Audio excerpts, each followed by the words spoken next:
Assalamualaikum warahmatullahi wabarakatuh. Innal hamdalillah nahmaduhu wa nasta'inuhu wa nastaghfiruh wa na'udzu billahi min shururi anfusina wa min sayyiati a'malina. May yahdihillahu fala mudilla lahu wa may yudlil fala hadiya lahu. وأشهد أن لا إله إلا الله وحده لا شريك له وأشهد أن محمدا عبده ورسوله. يا أيها الذين آمنوا اتقوا الله حق تقاته ولا تموتن إلا وأنتم مسلمون. يا أيها الناس اتقوا ربكم الذي خلقكم من نفس واحدة وخلق منها زوجها وبث منهما رجالا كثيرا ونساء. اتقوا الله الذي تساءلون به والأرحام إن الله كان عليكم رقيبا.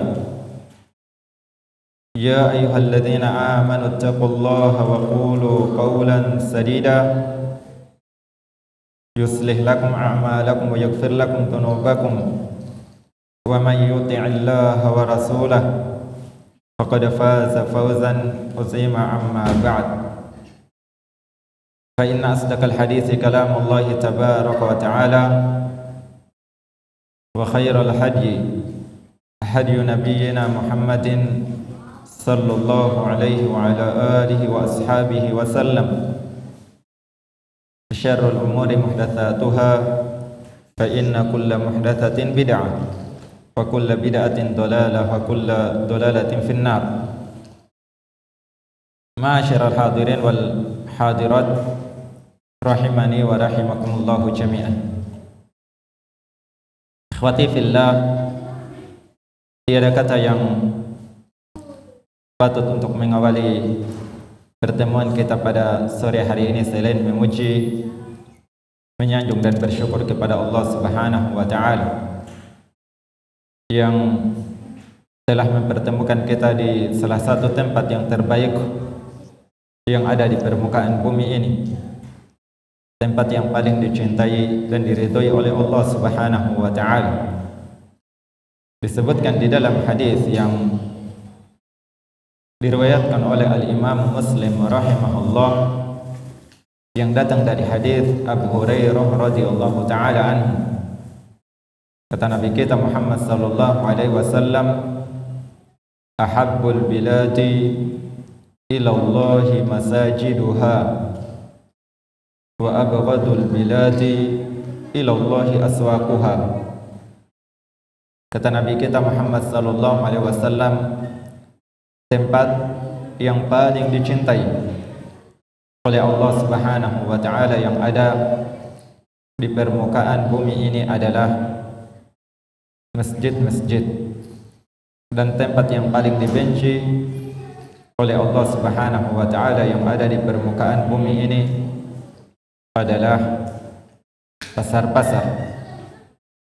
Terlebih lagi ikhwati fillah, pertemuan dan berkumpulnya kita di tempat ini untuk saling mutakarah, untuk saling berbagi dari apa-apa yang Allah Subhanahu wa taala telah ajarkan kepada kita dari ilmu-ilmu agama.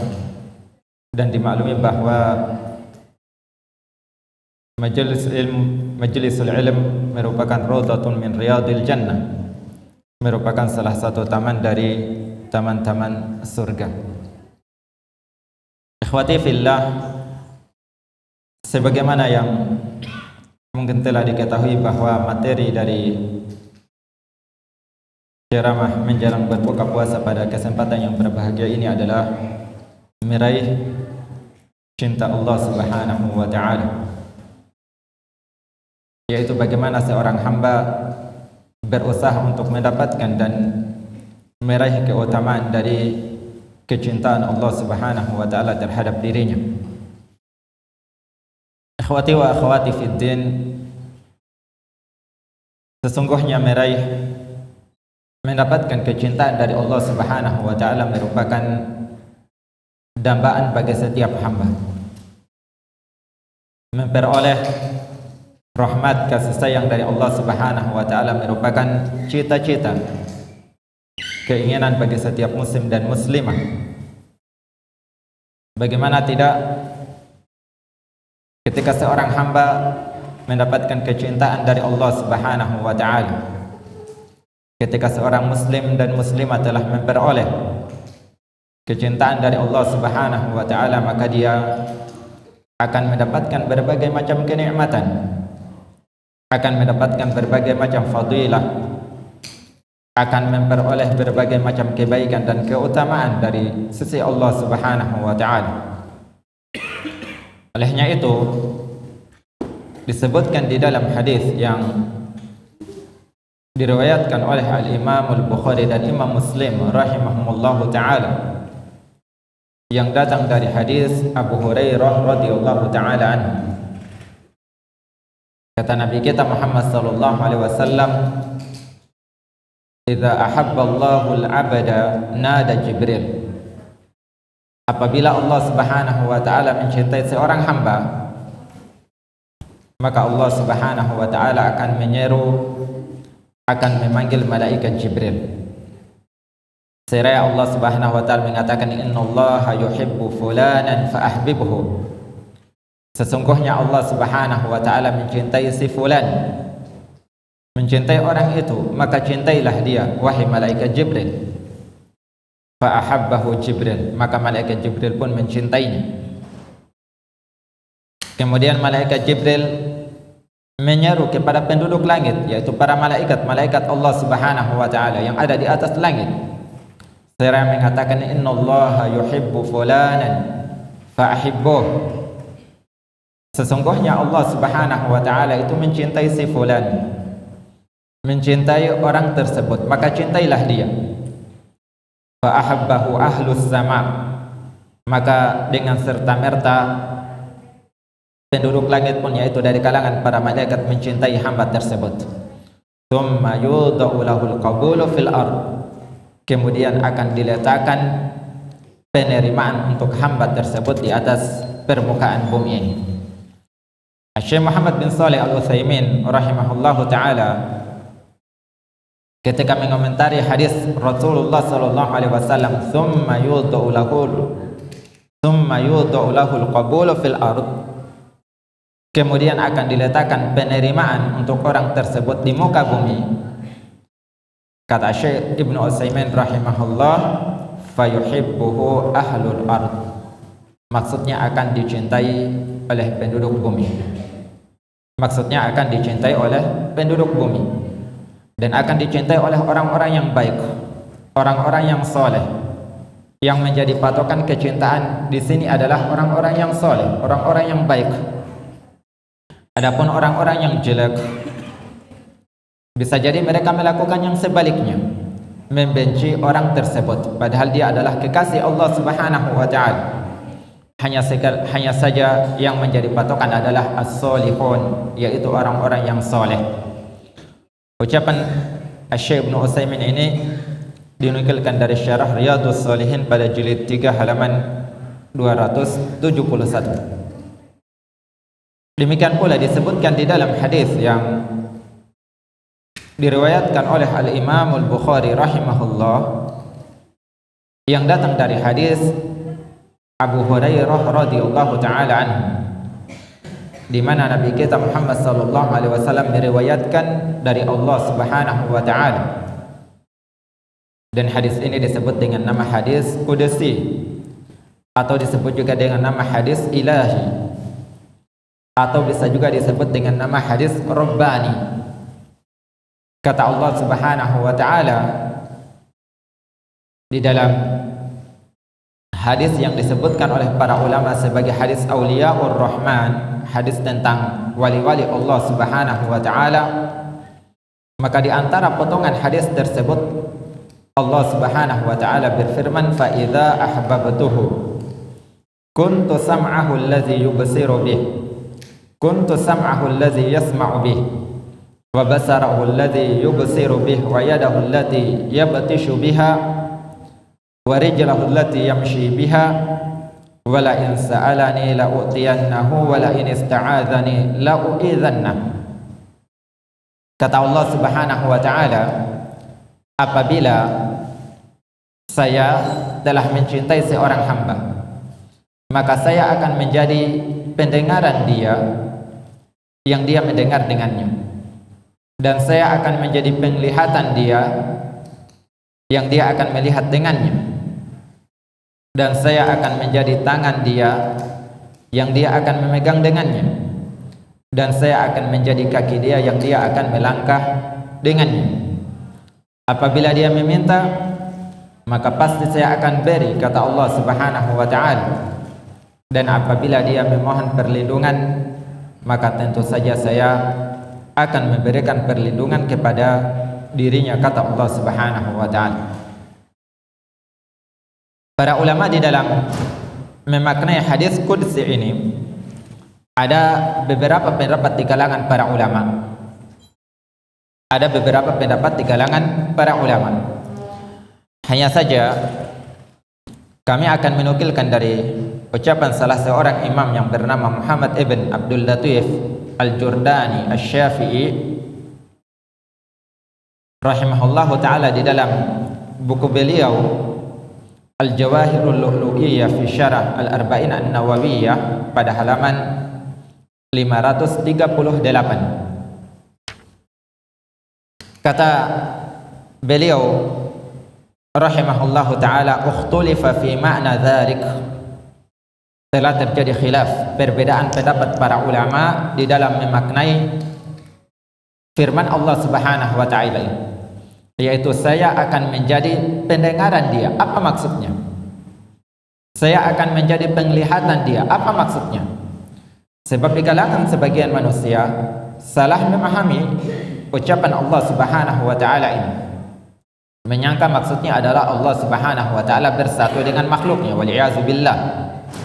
Dari kalangan orang-orang hululiyah yang meyakini bahwa Allah Subhanahu wa ta'ala bisa bersatu dengan makhluk, dan itu adalah pendapat yang batil, itu adalah pendapat yang keliru. Walaupun memang terjadi khilaf di kalangan para ulama di dalam memaknai hadis qudsi yang datang dari Allah Subhanahu wa ta'ala. Kata beliau hafizahullah, faqila, maka ada yang mengatakan, innal kalami ala hadfi mudhafin, sesungguhnya pada kalimat ini itu ada mudhaf yang dihilangkan, yaitu kalimat kuntu sam'ahu, itu ada mudhaf yang dihilangkan. Wa taqdir, maka kalau diperkirakan kalimat yang hilang itu, kalimat yang dihilangkan itu adalah hafiz. Hafiz, saya adalah penjaga. Jadi kalimat yang dihilangkan adalah hafiz. Maka apabila kalimat hafiz ini dimunculkan, maka kalimatnya itu kuntu hafidha sima'ihi wa kuntu hafidha basarihi. Kata beliau hafizahullah, kuntu hafidha sam'ihi, saya akan menjaga pendengaran dia, yang dia akan mendengar dengannya, fala yasma'u illa ma yahillu sima'uhu, sehingga dia tidaklah mendengar kecuali apa yang halal untuk didengar. Wa kuntu hafidha basarihi alladhi yubsiru bihi, dan saya akan menjaga penglihatan dia yang dia akan melihat dengannya, fala yanzuru illa ma yahillu absaruhu, sehingga dia tidaklah melihat kecuali apa yang halal untuk dilihat, apa yang diperbolehkan untuk dilihat. Wa kuntu hafidhu yadihi allati yabtishu biha, dan saya akan menjaga tangan dia yang dia akan memegang dengannya, fala yabtishu biha illa fima yahil, sehingga dia tidaklah memegang kecuali apa yang dihalalkan untuk dirinya. Wa kuntu hafidhu rijlihi allati yamshi biha, dan saya akan menjaga kaki dia yang dia melangkah dengannya, fala yamshi biha illa fima yahillul masyu ilaihi, sehingga dia tidaklah melangkah kecuali pada perkara yang dihalalkan bagi dirinya untuk melangkah atau menuju kepadanya. Maka ini adalah makna dari firman Allah Subhanahu wa taala, kuntu sam'ahu, saya akan menjadi pendengaran dia. Maksudnya adalah kuntu hafidha sam'ihi, maka saya akan menjadi penjaga pendengaran dia, sehingga tidaklah anggota badannya itu dia pergunakan kecuali pada perkara yang diridhoi dan dicintai oleh Allah Subhanahu wa taala. Tidaklah dia mempergunakan anggota badannya, anggota tubuhnya kecuali pada perkara yang dicintai dan diridhoi oleh Allah Subhanahu wa taala. Ikhwati wa akhwati fid din, rahimani wa rahimakumullah jami'an, dari nas-nas hadis Rasulullah sallallahu alaihi wasallam yang telah kita bacakan menunjukkan kepada kita akan banyaknya keutamaan yang akan didapatkan oleh seorang hamba yang telah mendapatkan kecintaan dari Allah Subhanahu wa taala, di mana dia akan menjadi wali Allah Subhanahu wa taala, kekasih Allah, di mana dia akan menjadi orang yang senantiasa terjaga anggota badannya, sehingga tidaklah dipergunakan anggota badannya itu kecuali pada apa yang dihalalkan untuk dirinya. Demikian pula dia akan menjadi seorang hamba yang dikabulkan doanya oleh Allah Subhanahu wa taala. Demikian pula apabila dia meminta perlindungan kepada Allah Subhanahu wa taala dari perkara yang dikhawatirkan, maka tentu saja Allah Subhanahu wa taala akan memberikan perlindungan kepada dirinya. Hanya saja ikhwati fillah, muncul pertanyaan bahwa apakah kecintaan Allah Subhanahu wa taala akan datang begitu saja kepada seorang hamba, dalam artian bahwa serta-merta seorang hamba itu akan dicintai secara langsung oleh Allah Subhanahu wa taala. Maka jawabannya sebagaimana kata Syekh Ibnu Utsaimin rahimahullah, al-mahabbatu laha sabab. Yang namanya kecintaan itu memiliki sebab-sebab. Yang namanya kecintaan itu memiliki jalan-jalan yang harus ditempuh seorang hamba, yang harus dilakukan oleh seorang hamba, yang ketika dia mengambil jalan itu dan menempuh sebab tersebut, maka dia akan mendapatkan kecintaan dan keridhaan dari Allah Subhanahu wa taala. Dan salah satu amalan yang apabila dijaga dan diperhatikan oleh seorang hamba, maka hal itu akan mendatangkan kecintaan Allah Subhanahu wa taala kepada dirinya, adalah sebagaimana disebutkan di dalam hadis yang diriwayatkan oleh Al-Imam Al-Bukhari yang datang dari hadis Abu Hurairah radhiyallahu taala anhu. Di dalam sebuah hadis qudsi kata Allah Subhanahu wa taala, "Wala yazalu 'abdi yataqarrabu ilayya bin nawafili hatta uhibbahu."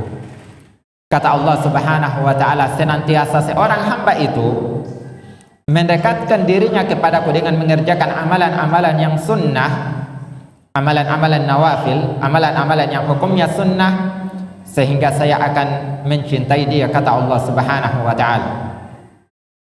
Maka di dalam hadis yang mulia ini dipetik kesimpulan bahwa salah satu sebab untuk mendapatkan kecintaan Allah Subhanahu wa taala adalah dengan memperbanyak melakukan amalan nawafil, dengan memperbanyak melakukan amalan-amalan yang hukumnya sunnah, memperbanyak amalan-amalan yang hukumnya sunnah, dari mengerjakan sholat sunnah, dari mengerjakan puasa sunnah, dari membaca Al-Quran, dari berzikir kepada Allah Subhanahu wa ta'ala, dan amalan-amalan sunnah yang lain.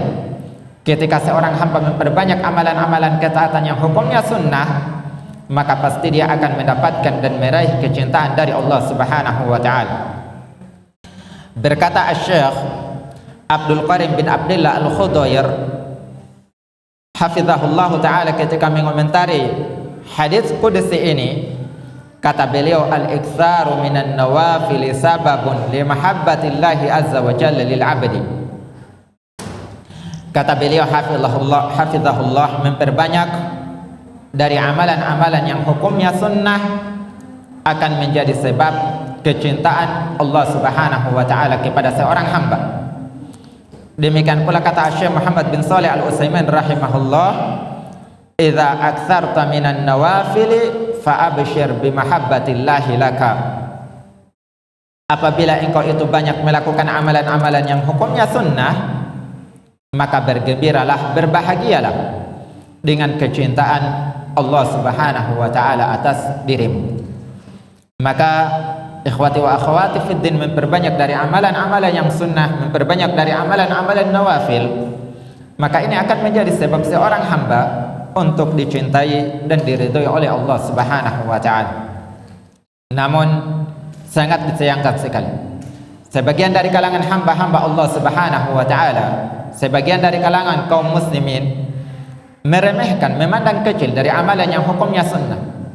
Ketika diberitahukan, didorong, diminta untuk mengerjakan amalan-amalan sunnah, terkadang sebagian mereka memandang kecil, mengatakan itu kan hukumnya sunnah, itu kan hukumnya sunnah.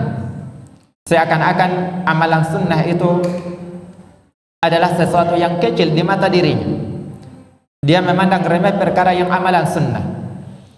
Kata Syekh Abdul Karim bin Abdullah Al-Khudair hafizahullah ta'ala ketika mengomentari ucapan-ucapan orang-orang yang seperti ini, kata beliau hafizahullah, wa ala fardi annaha sunnatun fahal anta ghaniyun an hadhihi sunnati wa ajriha. Kata beliau hafizahullah, kalau memang dipastikan suatu amalan itu hukumnya sunnah, kalau memang dipastikan bahwa suatu amalan itu hukumnya sunnah, apakah engkau tidak butuh kepada sunnah ini? Dan apakah engkau tidak butuh kepada pahala dari amalan sunnah ini? Apakah engkau tidak butuh kepada pahala dari amalan sunnah ini? Dan siapakah yang merasa bahwa dia itu tidak butuh pahala? Siapakah yang namanya seorang muslim dan muslimah yang dia itu tidak butuh kepada pahala dari Allah Subhanahu wa taala? Maka hampir dipastikan tidak ada seorang pun yang tidak butuh kepada yang namanya pahala. Tidak ada yang namanya seorang hamba yang tidak butuh dari balasan kebaikan ketika dia melakukan amalan-amalan yang hukumnya sunnah. Maka dari sinilah seorang hamba tidak semestinya untuk meremehkan dan memandang kecil yang namanya amalan, walaupun dia itu adalah amalan yang hukumnya sunnah, apalagi dia adalah amalan yang akan mendatangkan kecintaan dari Allah Subhanahu wa ta'ala, akan mendatangkan kecintaan dari Allah Subhanahu wa ta'ala. Kami akan nukilkan beberapa amalan dari kalangan para ulama salaf, bagaimana mereka bersemangat di dalam melakukan amalan walaupun amalan itu adalah amalan yang hukumnya sunnah. Disebutkan di dalam hadis yang diriwayatkan oleh Al-Imam Al-Bukhari rahimahullah, yang datang dari hadis Utsman bin Affan radhiyallahu taala anhu. Kata Nabi kita Muhammad sallallahu alaihi wasallam, khairukum man ta'allama al-Qur'ana wa 'allamah. Kata Nabi kita Muhammad sallallahu alaihi wasallam, orang yang paling terbaik di antara kalian, orang yang paling terbaik di antara kalian, maka seseorang yang mempelajari Al-Qur'an dan mengajarkan Al-Qur'an tersebut. Orang yang paling terbaik di antara kalian adalah orang yang mempelajari Al-Qur'an dan mengajarkan Al-Qur'an tersebut.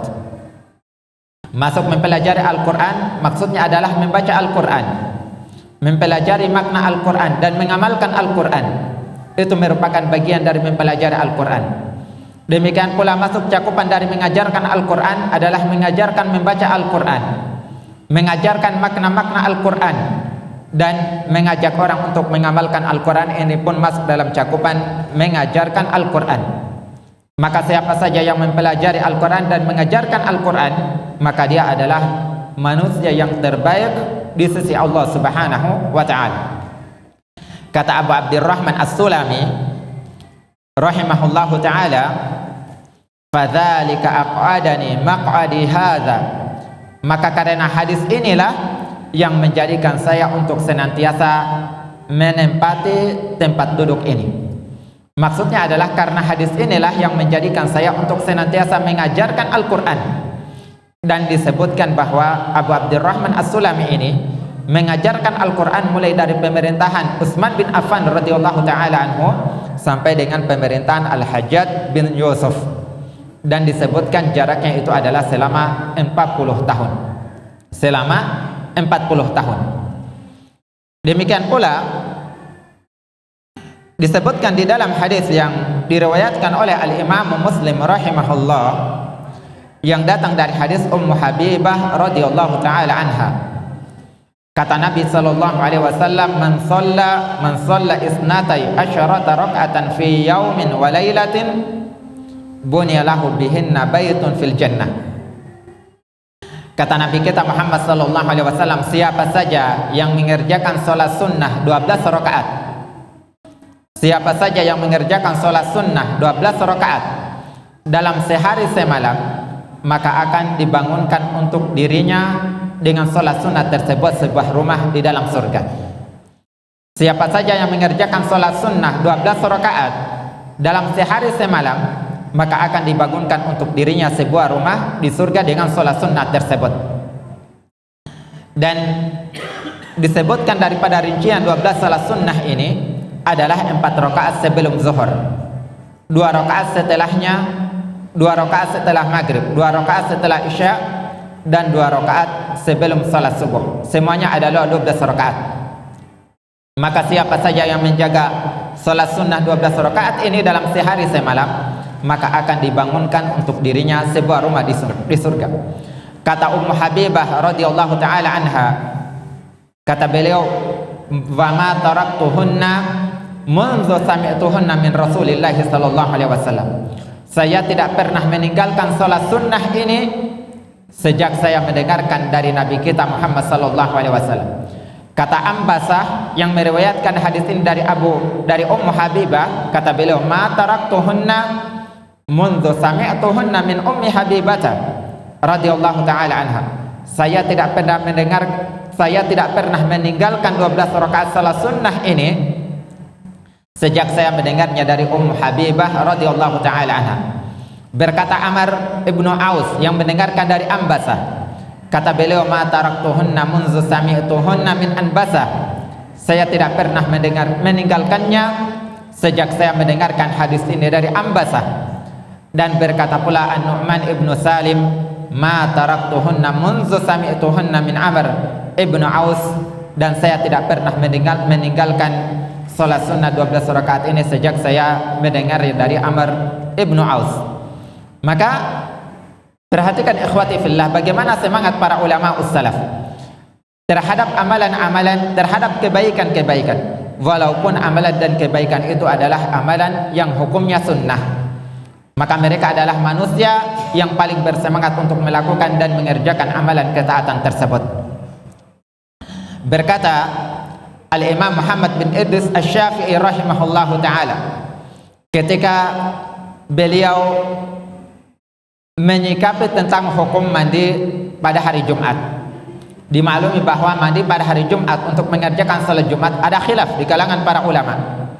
Sebagian di kalangan mereka memandang bahwa hukum mandi pada hari Jumat untuk mengerjakan salat Jumat hukumnya adalah sunnah. Sebagian lagi memandang hukumnya adalah wajib.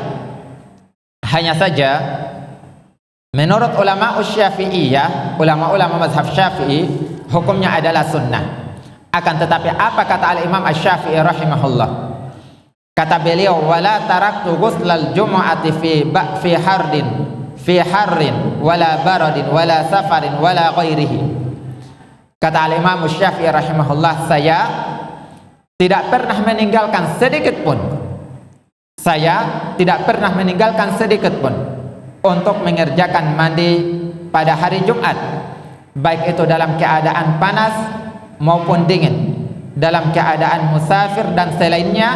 Saya tidak pernah meninggalkan mandi untuk mengerjakan salat Jumat, tidak pernah meninggalkan mandi untuk salat Jumat. Maka perhatikan bagaimana Al-Imam Asy-Syafi'i Muhammad bin Idris rahimahullahu ta'ala terhadap amalan yang hukumnya sunnah seperti mandi pada hari Jumat. Beliau berusaha untuk tidak meninggalkan amalan tersebut, padahal dia adalah amalan yang hukumnya sunnah. Namun bersamaan dengan itu mereka sangat bersemangat untuk mengerjakan dan melakukan amalan ketaatan walaupun itu adalah amalan yang hukumnya sunnah. Maka ini adalah beberapa contoh dari perbuatan para ulama kita yang mereka adalah teladan yang baik dalam permasalahan ini. Mereka adalah panutan dan contoh yang baik bagi kita di dalam melakukan amalan-amalan ketaatan kepada Allah Subhanahu wa taala walaupun itu adalah amalan yang hukumnya sunnah. Sebab amalan yang hukumnya sunnah itu di samping dia akan memberikan kecintaan, mendatangkan kecintaan dari Allah Subhanahu wa taala, maka amalan yang hukumnya sunnah itu akan menutupi kekurangan-kekurangan yang ada pada amalan-amalan yang hukumnya wajib. Amalan-amalan sunnah yang dikerjakan oleh seorang hamba itu akan menjadi penutup, akan menutupi kekurangan-kekurangan yang ada pada amalan-amalan yang hukumnya wajib. Olehnya itu Rasulullah SAW ketika menyebutkan amalan yang pertama kali dihisab oleh Allah Subhanahu wa taala yaitu amalan salat, maka kata Nabi kita Muhammad SAW, fa in kanat tamatan, kalau salatnya itu sempurna, kutibat lahu tammah, akan dituliskan pahala salatnya itu sempurna.